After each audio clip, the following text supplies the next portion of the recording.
Hi, and welcome to episode 12 of 12 of What is Wrong with My CV, because one size does not fit all. I am Julie Grimes of Jaguar White Recruitment. And I'm Jaqui Winston from New CV. With 45 years experience between us, we are both passionate about providing valuable advice to help you build a powerful CV that gets you noticed. Today, we are going to talk about references. What not to include and why. And when in the application process, it becomes relevant. The first thing that needs to be said here is that you do not need to include your references in your CV. Providing that information comes much later in the application process, as Julie will talk about. So the reason you don't include them at this stage is because they're not relevant until you get to the offer stage, when the hiring manager needs to know if you are the calibre of candidate that you demonstrate to be in your CV. Plus, this will take up extra space which could be utilised better, and we have discussed this during our previous episodes. It's important to state that references are available on request on your CV, so the reader will actually know that you have some, but obviously don't lie. If you haven't got any, then don't say it. But it's just one line of information at the very bottom of the CV. As we've said just before, it's not a case of providing the name, the address, the phone number, because this is not the place to do it. Absolutely, Jack. So the point of having references, the reference contact details ready, making sure they're all there, and I would definitely have two, one from your latest employment and one from the previous employment to that. That would be our recommendation.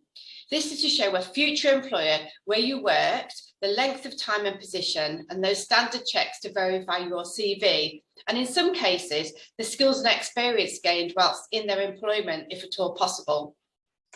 Okay, and it's also a really good idea to have reference detail ready for a potential employer, like a starter pack.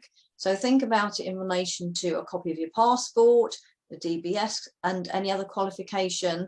And this will be required, different requirements depending on the role you're going for in the company. But if you've got all that ready, then you're totally prepared, you look really professional, and there are no last minute scrabbling around for information. Absolutely. Very efficient as well. If you've got it at the tip of your hands, then you're there before your competitors. So one final point on this would be that I would always recommend people try to get their own written references wherever possible when you leave an employment. The reason for this is that 99% of the time you can get more detail than a standard HR reference, which can highlight and corroborate your content of your CV. So a HR reference would just really state your time there, your position, etc. So what I'm trying to demonstrate here is if you get your line manager to write one, it can add some much more depth to your reference and your selling point of your skills.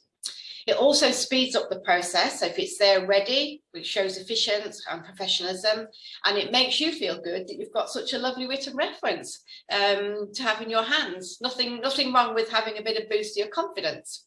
So this does not mean an employer or an agency won't follow up with this, because it is standard procedure. So even if you have a letter, they will probably still follow up. But I would certainly to corroborate that that is exactly, who's written it, and maybe just to add some additional information as well. So it is about making sure that you have everything there to hand, and it'd be very impressive if it's an agency or a hiring manager. Thanks, Julie. So in summary, your references are really important, but must not appear on your CV because they're not needed at this stage, and they will take up space that you could put other information that's more important.